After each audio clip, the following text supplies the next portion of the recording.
Salut à tous, bienvenue aux actualités FinTech. Mon nom est Nicolas Bilvaux. Mon nom est Pascal Van Vinendal. Aujourd'hui, on est le 10 mars et aujourd'hui, on va vous amener les nouvelles en technologie financière ici au Canada et ce, à travers le monde.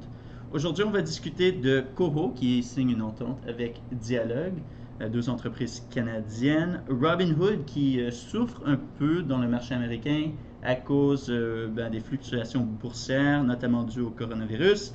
Et dernièrement, on va parler de North One, une entreprise qui a commencé ici à Montréal, maintenant établie à New York, qui lève sa série A.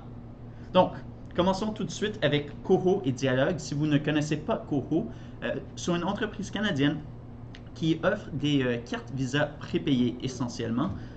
Ça agit un peu comme une carte de débit avec une application mobile où est-ce que vous pouvez verser des fonds et ensuite utiliser la carte pour les retirer, ce physiquement avec la carte tangible ou même à travers l'application ou pour des paiements en ligne. Le bénéfice, il y a zéro frais, il n'y a pas de frais, il y a pas de frais de retard vu que vous avez déjà l'argent. Encore une fois, comme une carte de débit.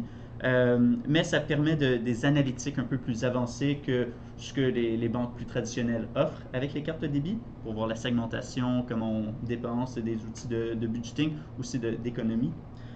Et leur partenariat avec Dialogue permet aux usagers premium, donc offre un plan de base gratuit, aussi un plan, ça c'est intéressant, joint.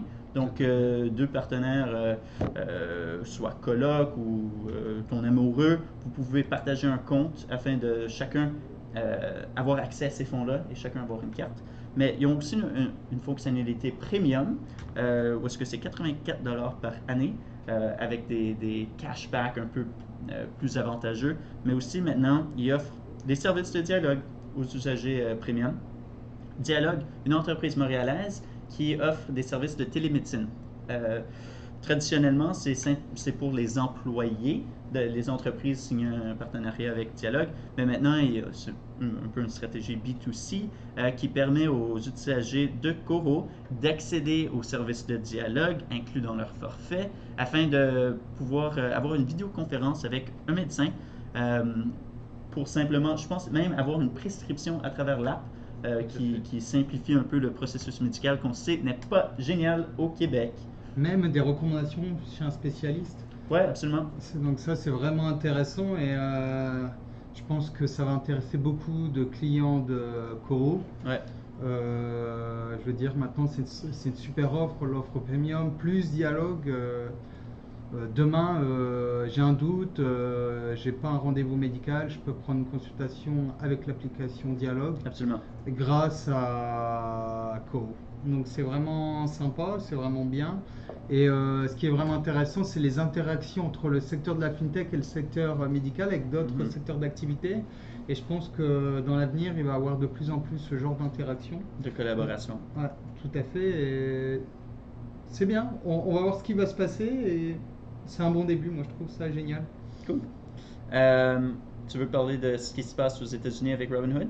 Oui, Robinhood a eu un problème. Face au coronavirus, les bourses mondiales se sont écrasées, Écrasées. effondrées. Se descendent, ils C'est- fluctuent beaucoup. Ouais, quand même 20%, c'est Oui. quand même un beau, un petit crash quand Oui, même. oui, absolument. Donc, les bourses se sont effondrées. Et Robinhood a été mise à l'épreuve. Donc, on a eu des millions d'utilisateurs qui se sont connectés au même moment, qui ont voulu revendre leurs actions ou acheter des actions moins chères, vu qu'en ce moment, elles sont moins chères, c'est un peu les soldes. Donc, C'est le Boxing Day du bâtiment. voilà, c'est le Boxing Day de la bourse. Et donc, leur solution technique, il y a eu 3 problèmes informatiques. Il y en a un, il y a 15 jours où leur plateforme d'achat et de vente d'actions ne fonctionnait plus pendant quelques heures. Et la semaine dernière, c'était leur application qui ne fonctionnait plus. Donc les utilisateurs étaient furieux. Et les investisseurs sont pas très contents, surtout que maintenant, Robinhood a d'autres compétiteurs. Pour info, Robinhood, ça a été la première application qui offrait la possibilité d'acheter des actions en bourse gratuitement. Zéro commission. Leurs compétiteurs demandaient entre 5 et 10 $, voire 15 $. Maintenant, tout ça c'est gratuit même chez leurs compétiteurs. Et le marché se consolide. Notamment Charles Schwab qui a racheté le canadien TD American Trade. Et Morgan Stanley qui a racheté E-Trade. Donc il y a quand même de la compétition, ils ont de plus en plus de la compétition, donc s'ils veulent garder leur avantage, en étant l'application pas chère pour faire de l'achat dans le marché boursier, il va falloir qu'ils renforcent leur solution technique et peut-être qu'ils repensent à leur architecture technique. C'est le problème de beaucoup de startups, c'est que dès le début, ils ne pensent pas à une architecture qui pourrait évoluer dans le temps. Et qu'une telle éventualité pourrait se produire, ou est-ce qu'il y aurait ce... Ils font pas le stress test, quoi. Tout à fait, ils ont dû faire des stress tests, mais peut-être pas à cette échelle-là. Ouais. On verra, et j'espère pour eux que le problème va se résoudre rapidement. Tout à fait. Surtout que ça a été un exemple pour beaucoup de startups, notamment ici au Canada avec Wealthsimple, qui a proposé Wealthsimple Trade, le même produit que Robinhood. Donc, et c'est une référence dans le monde, Robinhood. Il y a beaucoup de Oui, c'est le marchés leader un peu dans le... qui s'inspirent de ce modèle-là. Donc, 100%.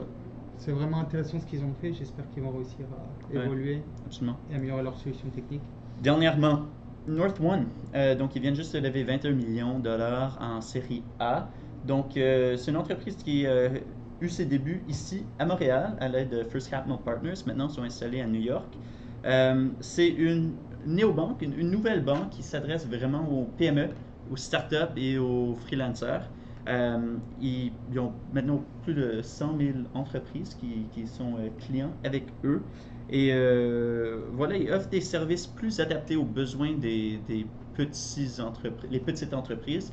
Parce qu'avec les grandes banques, traditionnellement, c'est assez compliqué de faire, prendre ses relevés de compte, faire des transferts. Des fois, les transactions sont un peu perdues dans l'historique et on ne peut pas voir le portrait complet. Avec cette néobanque, on a vraiment un portrait global des affaires de l'entreprise et ça simplifie. C'est vraiment adapté à ce marché-là. Et c'est ça qu'on voit quand une fintech va dans un marché très niché. C'est là où est-ce qu'ils expérimentent le plus de succès parce qu'ils ont quelque chose vraiment adapté à leur réalité. Et c'est exactement ça que North1 fait.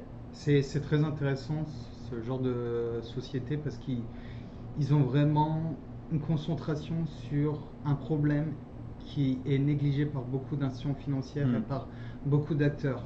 Qu'on soit plombier, consultant en informatique, on a beaucoup de dépenses, on doit faire nos rapports d'impôts, on doit faire nos rapports de taxes ici au Québec, la TPS, TVQ, et en France, la TVA ou dans d'autres pays.